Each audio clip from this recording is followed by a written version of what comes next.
Hey guys, I'm Jackie Brubaker, host of the Love You Even More podcast. I'm an author, marriage and family therapist in training, performer, and 2-time Emmy Award winner.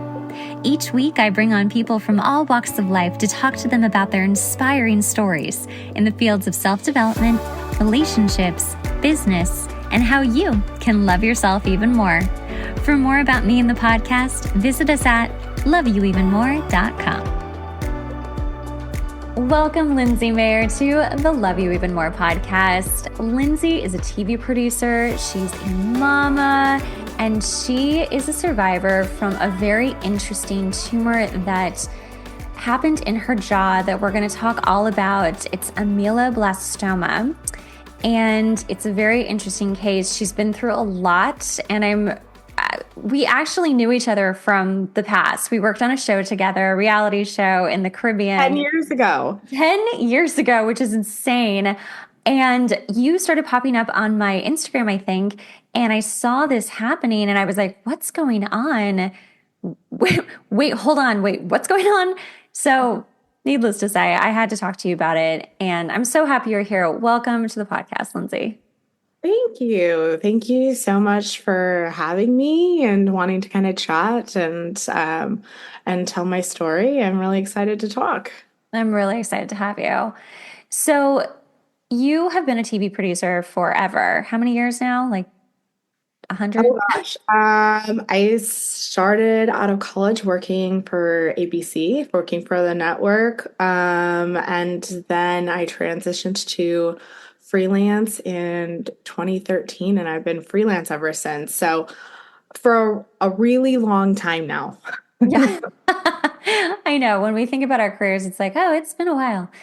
And so you were just always like off doing shows in different locations and just being very, very busy.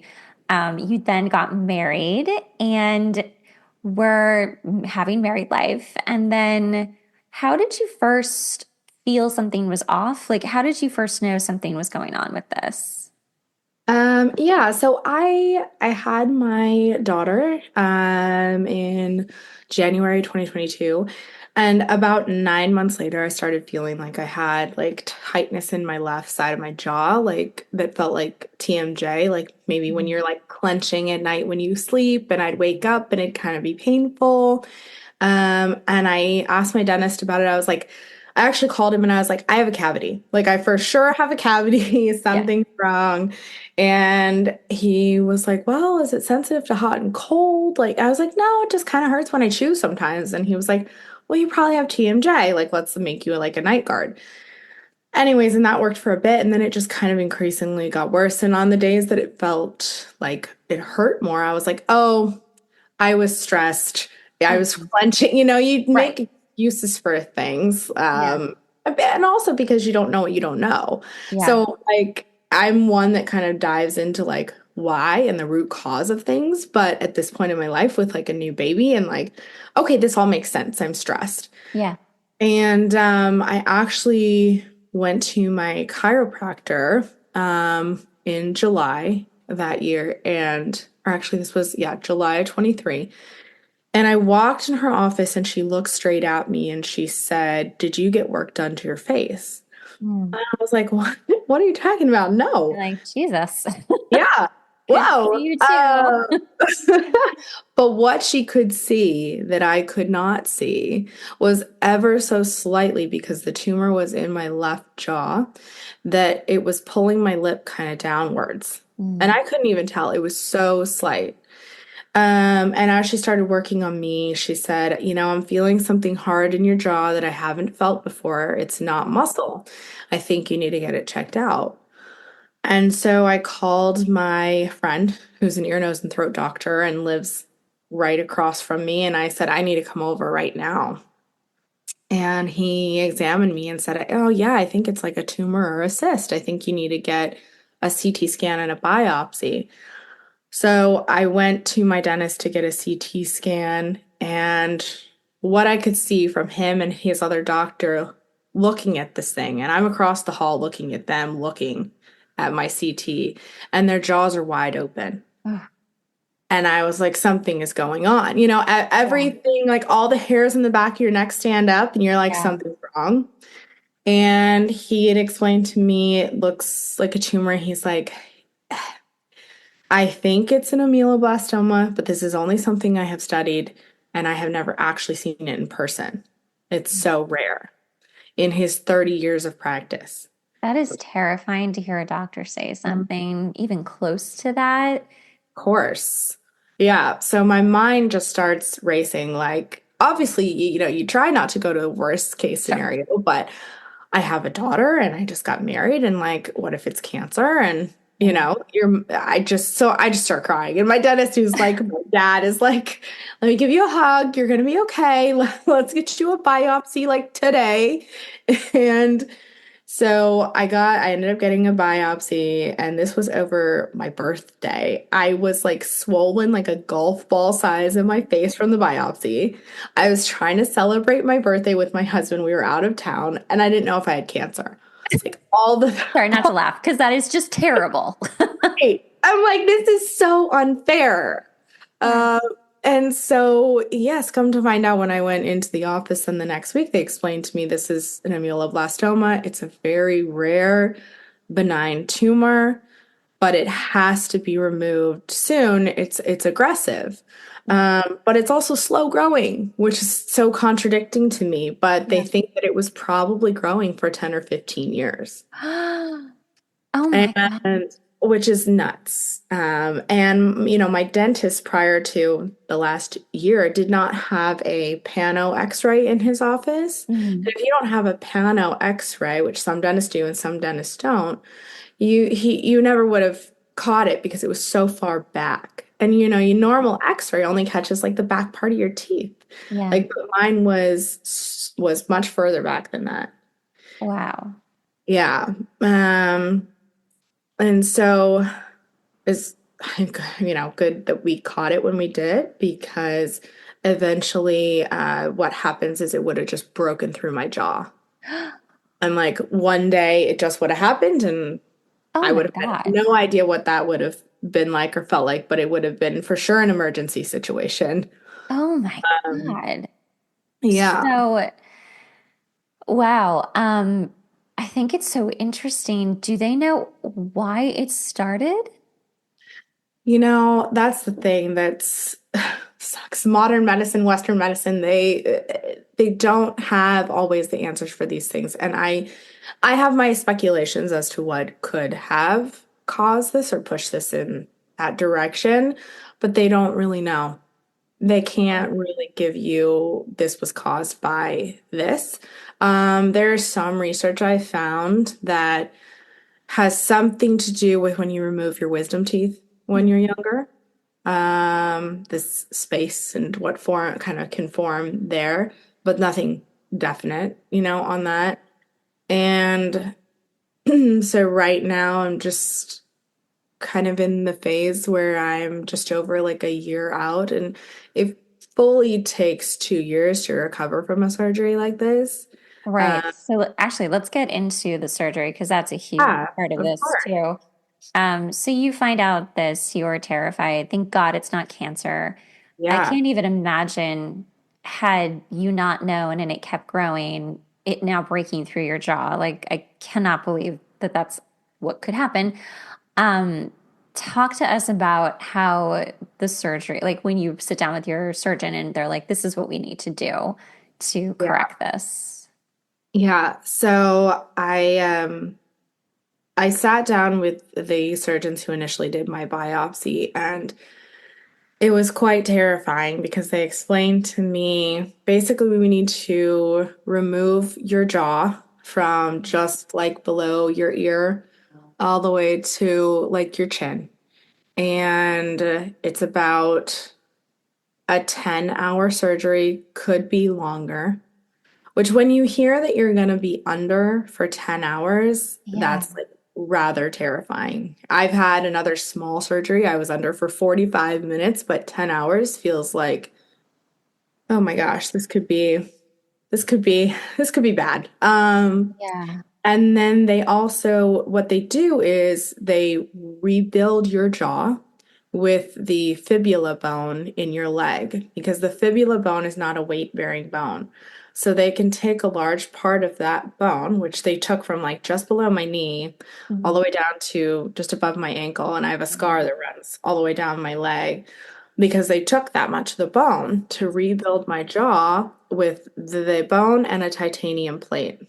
Oh my, And that's what they do to restructure because gives you a more natural look to your face. Because of course, obviously, like I was like, am I gonna look the yeah, of same? Am course. I like gonna be like deformed? Like, oh, holy shit. Yeah.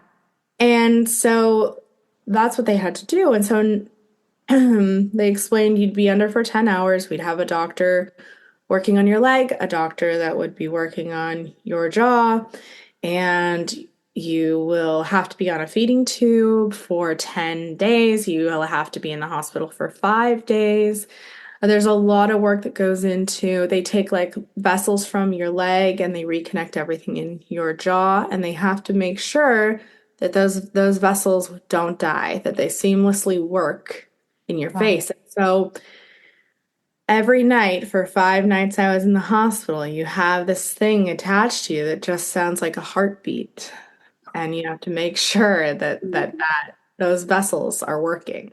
Oh my gosh. And Yeah. then they replaced your fibula bone with titanium, correct? No, No. because I'm not growing anymore, like I'm not a, child, they don't have to replace it with anything.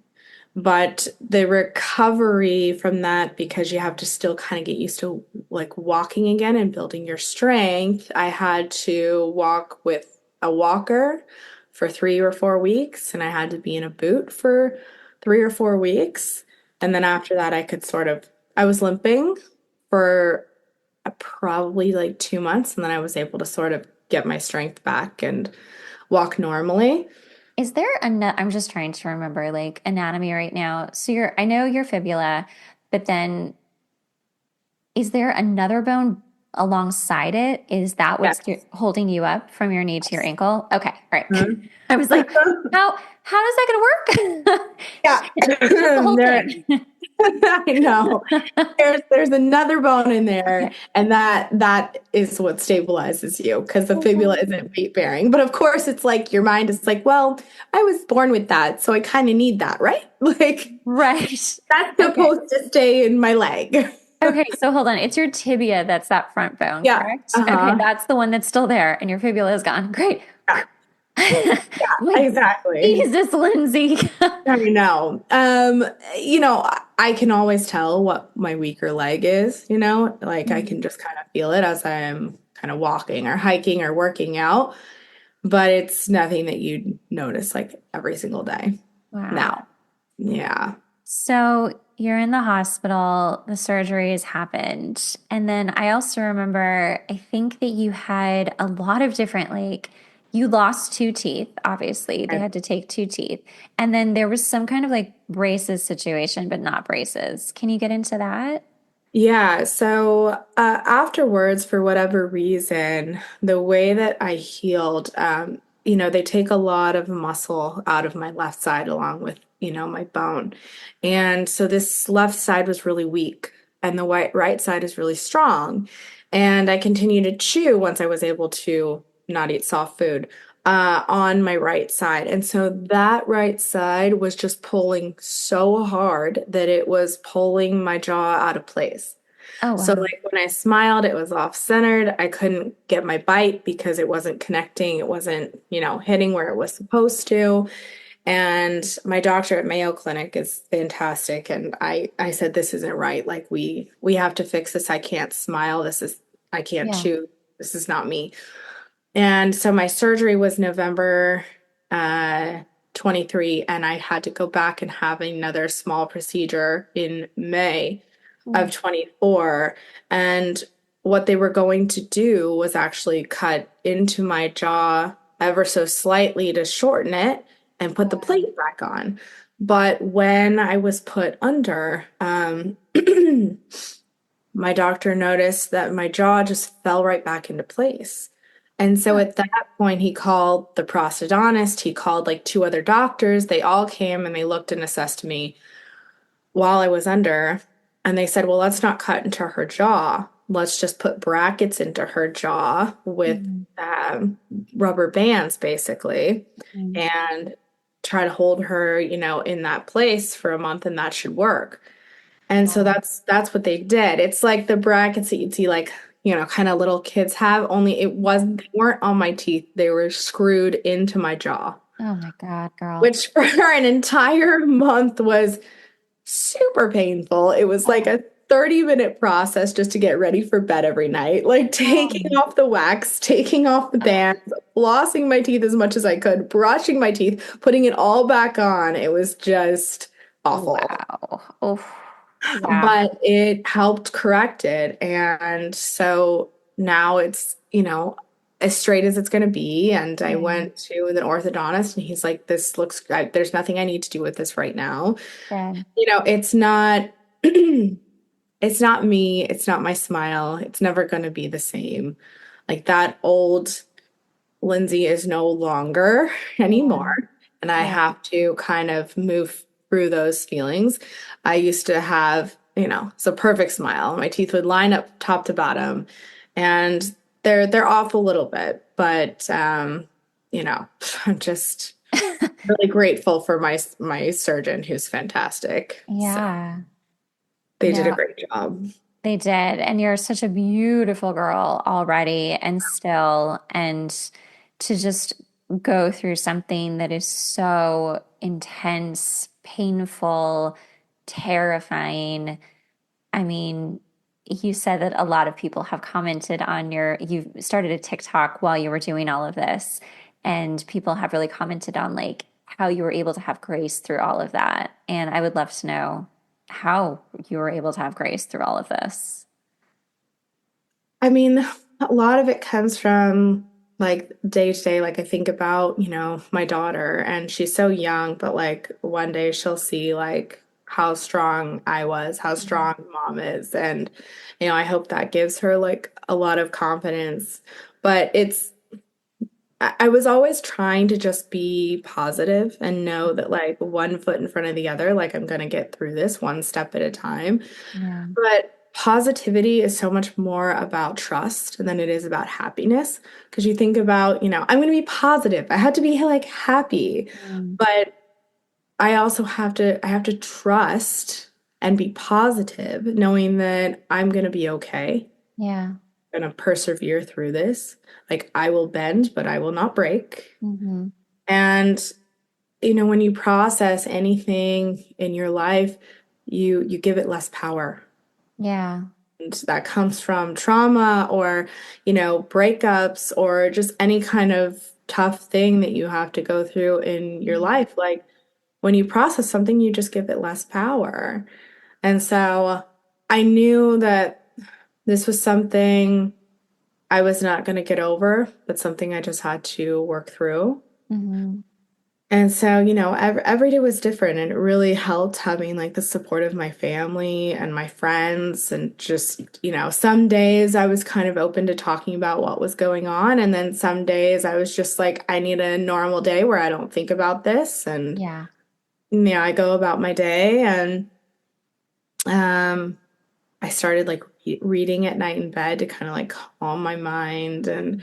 And I did start a TikTok around the time I was diagnosed because ameloblastoma is so rare.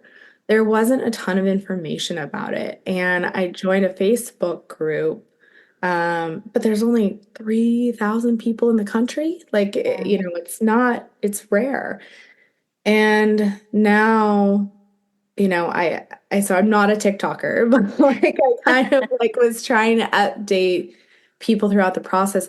And Yeah. I've people have reached out to me from all over the world asking me questions, or I just got diagnosed with this and I'm really scared, and what's the first step? And Yeah. I have a woman right now that she lives in Italy, and she writes me in Italian and I translate it.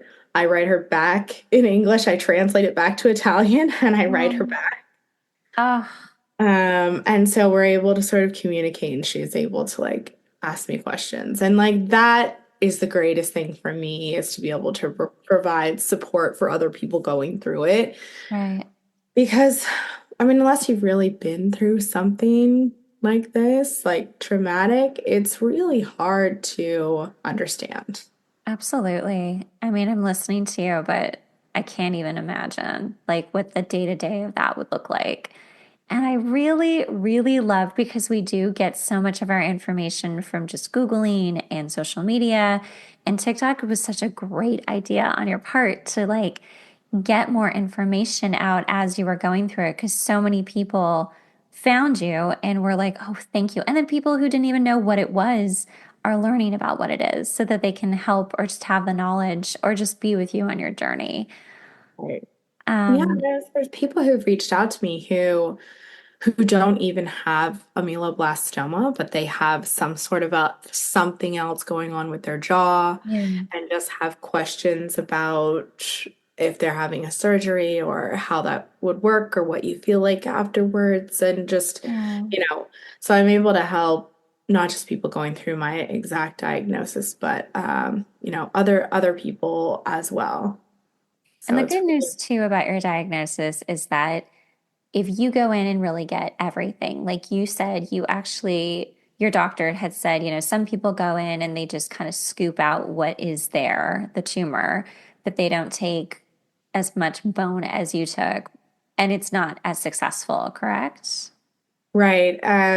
There's like a 50% reoccurrence rate if you don't get the tumor and you don't clear all the margins, which is, similar to what it would be with cancer or any other, Yeah. kind of tumor. But, it's a very, very intense surgery.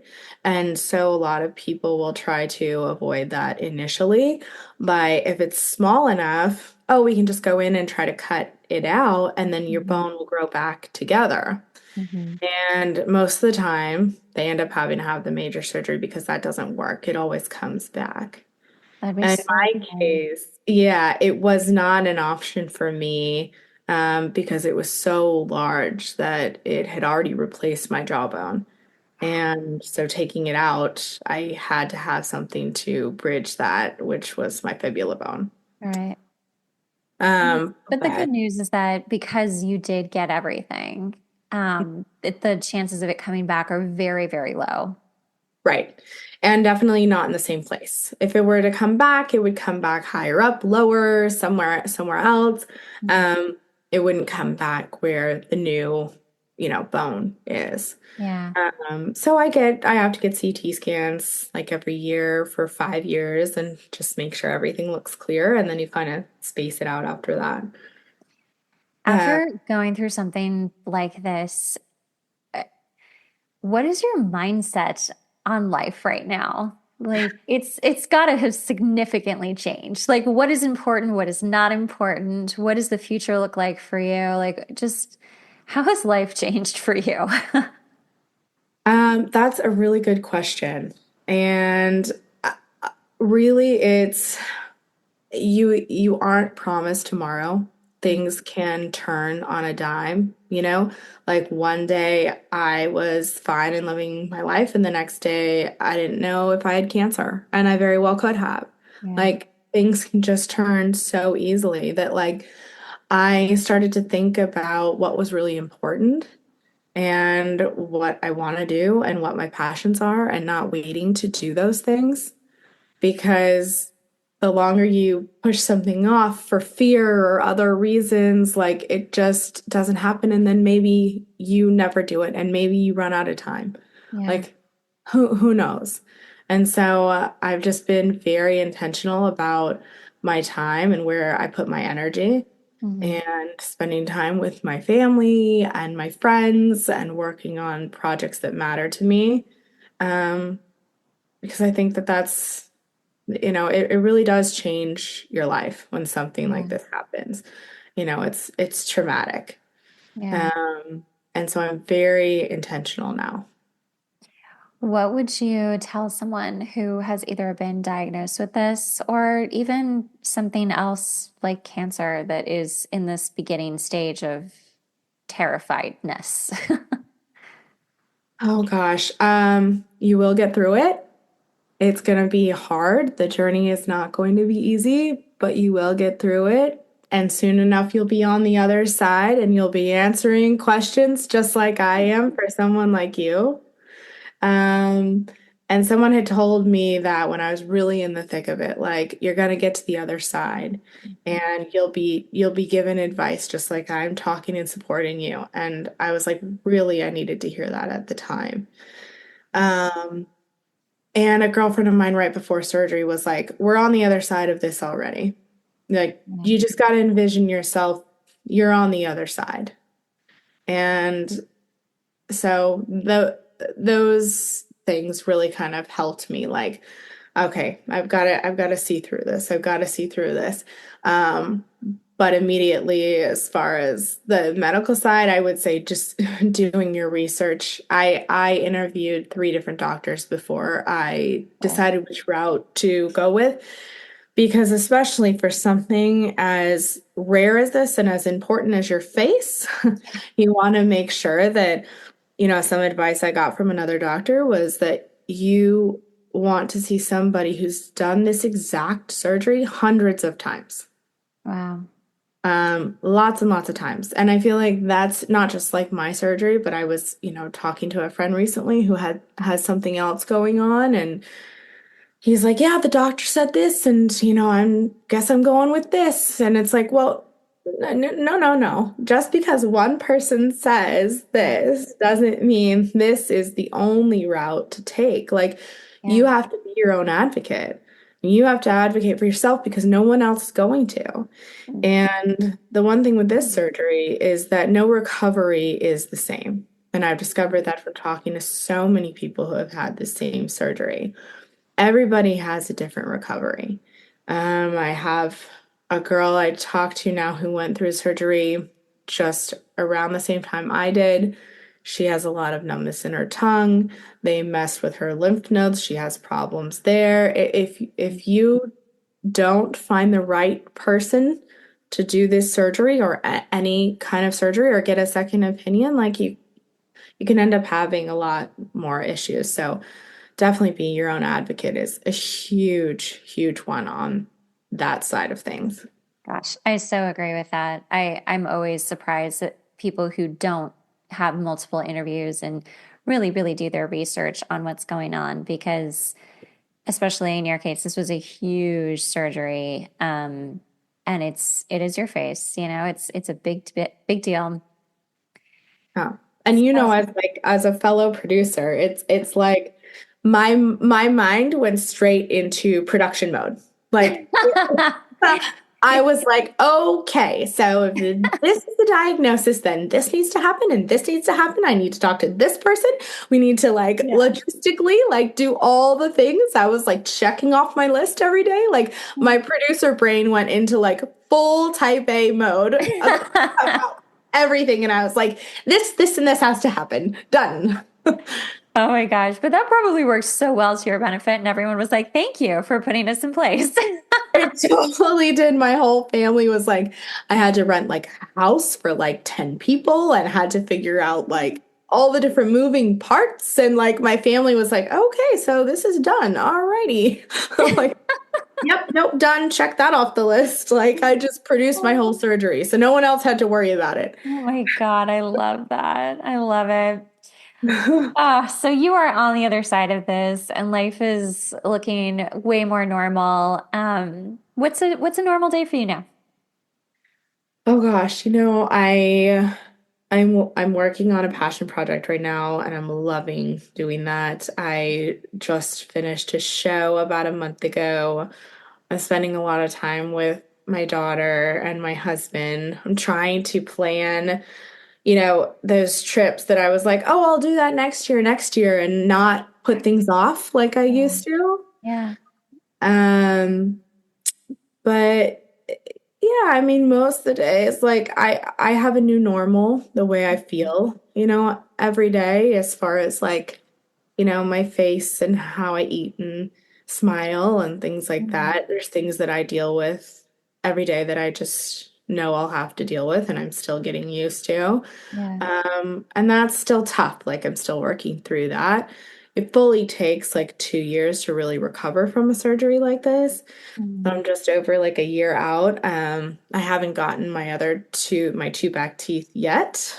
So I'm hopefully that is soon, and then I'll be able to just, start to chew on that left side. Um, but yeah, it's most of the days I'm back to like my routine of working out and just trying to feel good. I'm a little self-conscious sometimes. But I have this big scar here, which is kind of well hidden, but Mhm. it's, underneath here. And it's funny, I think like 10 or 15 years ago, if this would have happened to me, I would have been like so much more like self-conscious. Oh my God, I have this Mhm. giant scar on my neck. I have this giant scar like down my leg. Like, oh, people are gonna be looking at me. And I'm like, no, my life is my this is my story. Yeah, Like, absolutely. and I don't mind if people ask about it. I actually was at an event yesterday and a woman walked up to me and we started talking and she looks at my neck and she goes, "Tell me about this." And I was like, I've never had anybody just directly ask me like that. I don't take offense or take anything personal about it at all. We started Yeah. talking about it. She was super spiritual. We had a great conversation. But yeah, my daughter is, she's 3 now, but she touches it and she's like, "Mommy's owie, mommy's scar." And I'm like, "Yep, we're strong. We're strong." Yeah, that's for sure. You are some strong ladies. Well, this has just been beautiful, and you are so strong, and you've been through so much, and you are just still living your life. You really did get to the other side, and that's something I always think about when we're going through something really hard. I don't even think about the hard part of it. I'm like really focused on the other side when it's all over, and that's like where I'm headed towards. And I think that's such a great way of looking at hard things is like you're in the hardness and it's tough, but like that light is there and you can see it. And I'm just so happy that you're finally in the light. Thank you. I am. And yes, always looking at the other side and giving yourself grace to know like you don't have to get over something. You just Yeah. you just work through it. I don't have to get over this. I'm working through it. Yeah. I actually just listened to Monica Lewinsky has a new podcast and she told her story. Oh, it's amazing. She told her story as the first episode and she said something just like that. She's like, you don't really ever get over something this big, but you just kind of, I mean, essentially what you just said. Yeah, And I you think work that's through a it. perfect way of looking at stuff because there are so many people who are like, just get over it, just get over it, let it go, let it go. And sometimes you just can't, but you can have a different kind of a relationship with it. And that can keep changing as you get older and as you process more like you are. Right. You put a lot of pressure on yourself when somebody says you can get over it, you're gonna be fine. Mhm. It's like I don't need to put that pressure on myself. I Yeah. I don't need to get over this. I know I need to work through it for myself, Yeah. and I'm going to do that, and everything's gonna be okay. Yeah. Because it is, it's always okay. It's always okay. And I say that too. Like, even if it's not okay, it's gonna be okay. Yeah. Like Absolutely. we'll find a way. And that was my case. Like at first, like my jaw had to be adjusted. I was like, God, this is not okay, but it's gonna be okay. Mm-hmm. Mm-hmm. And it was. Yeah. And I think the acceptance too of what you've said, like a new normal, is really big. It's really important too for anyone dealing with anything hard. It's just like maybe we're not going back to the way things used to be. Like, how could you anyway? In any case, in any situation, things just change. Yeah, it's funny. I was